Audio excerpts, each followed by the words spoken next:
আসসালামু আলাইকুম সবাইকে। আশা করি সকলে অনেক ভালো আছেন। দীর্ঘদিন পর আবারও চলে আসলাম নতুন একটি ভিডিও নিয়ে।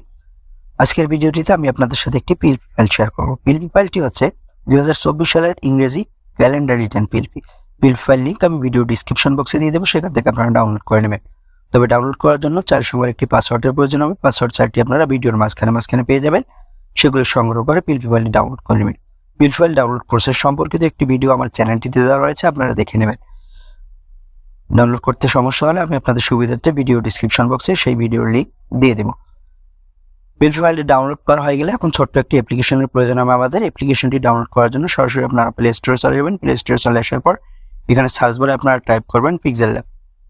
টাইপ করার সাথে সাথেই আপনাদের সামনে এরকম একটি ইন্টারফেস শো করবে, অ্যাপসটি চলে আসবে। তো এই অ্যাপসটি আপনারা আপনাদের ফোনে ইনস্টল করে নেবেন।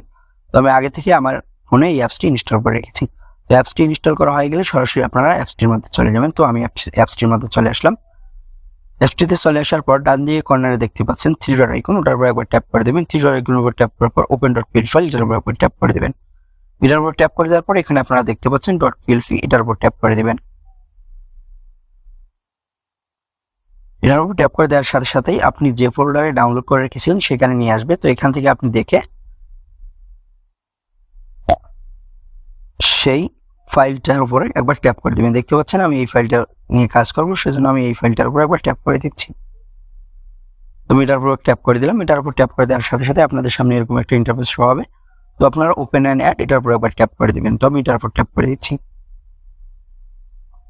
ওপেন অ্যান্ড অ্যাড ট্যাপ করে দেওয়ার সাথে সাথে এটা এখানে শো করবে। তো একবার ব্যাক বাটন ট্যাপ করে নেবেন। ব্যাক বাটন ট্যাপ করার পর দেখতে পাচ্ছেন এখানে পিএলপি ফাইলটি সুন্দরভাবে শো করছে। তখন এই পিএলপি ফাইলটাকে আপনারা কিভাবে কাস্টমাইজ করবেন? এই পিএলপি ফাইলটা বেশি কাস্টমাইজ করতে হবে না। তো এখানে যদি আপনারা চান, এই যে ফটোটা দেখতে পাচ্ছেন, এই ফটোর স্থানে আপনারা আপনাদের ব্যবসা প্রতিষ্ঠান বা শিক্ষা প্রতিষ্ঠানের জন্য যদি তৈরি করতে চান, তাহলে এটাকে পরিবর্তন করে দেবেন। পরিবর্তন করার জন্য আপনারা করবেন কি? পরিবর্তন করার জন্য এখানে দেখতে পাচ্ছেন যে লেয়ার আইকন রয়েছে, এটার উপর একবার ট্যাপ করে দেবেন। এটার উপর ট্যাপ করে দেওয়ার সাথে সাথেই একটু স্ক্রল করে নিচে আসবেন। দেখতে পাচ্ছেন এখানে একটা অপশন রয়েছে, এটার উপর আপনারা একবার ট্যাপ করে দিবেন। এটার উপর ট্যাপ করে দেওয়ার পর আবার লেয়ার অপশনে ট্যাপ করবেন। লেয়ার অপশনে ট্যাপ করার পর মাঝখানের অপশনটাতে ট্যাপ করবেন। মাঝখানের অপশনটাতে ট্যাপ করার পর একটু ডান দিকে স্ক্রল করবেন। স্ক্রল করার পর দেখতে পাচ্ছেন একটা অপশন রয়েছে টেক্সচার, এটার উপর আপনারা ট্যাপ করে দিবেন। এটার উপর ট্যাপ করে দেওয়ার পর সর্বপ্রথম আপনাদের কাজ হচ্ছে এই যে ফটোটা রয়েছে, এই ফটোটাকে আপনারা সর্বপ্রথম এখান থেকে ডিলিট করে দেবেন।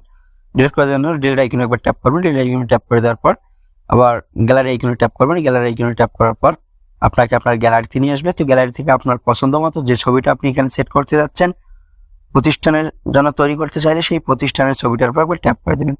ট্যাপ করে দেওয়ার সাথে সাথেই এরকম একটা ইন্টারফেস শো করবে। তো আপনারা এখানে টিক মার্কে ট্যাপ করে দেবেন।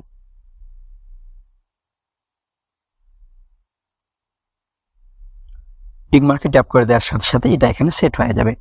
এখন নিচে আপনারা দেখতে পাচ্ছেন এখানে রয়েছে সৌজন্যে হাসান টেক বিডি। তো এখানে আপনারা আপনাদের যে শিক্ষা প্রতিষ্ঠানের জন্য করতে যাচ্ছেন সেই শিক্ষা প্রতিষ্ঠানের নামটি লিখে দেবেন। এই নামটি লিখে দেওয়ার জন্য আবার আপনার লেয়ার আইকন ট্যাপ করবেন। লেয়ার আইকন ট্যাপ করার পর এখানে খুঁজে বের করবেন যে টেক্সটের লেয়ারটা কোথায় রয়েছে। দেখতে পাচ্ছেন এখানে টেক্সটের লেয়ারটা রয়েছে।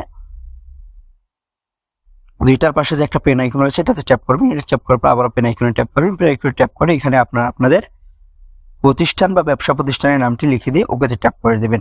তাহলে এটা এখানে সেট হয়ে যাবে।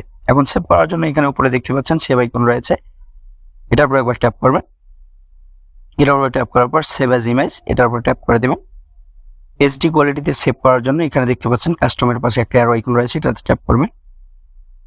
এটাতে ট্যাপ করার পর এখান থেকে আলট্রা করে দেবেন। আলট্রা করে দেওয়ার পর সেভ টু গ্যালারিতে ক্লিক করবেন। তাহলে এটা আপনার গ্যালারিতে সেভ হবে এবং এটা আপনি সোশ্যাল মিডিয়ায় প্রচার করতে পারবেন, পোস্ট করতে পারবেন।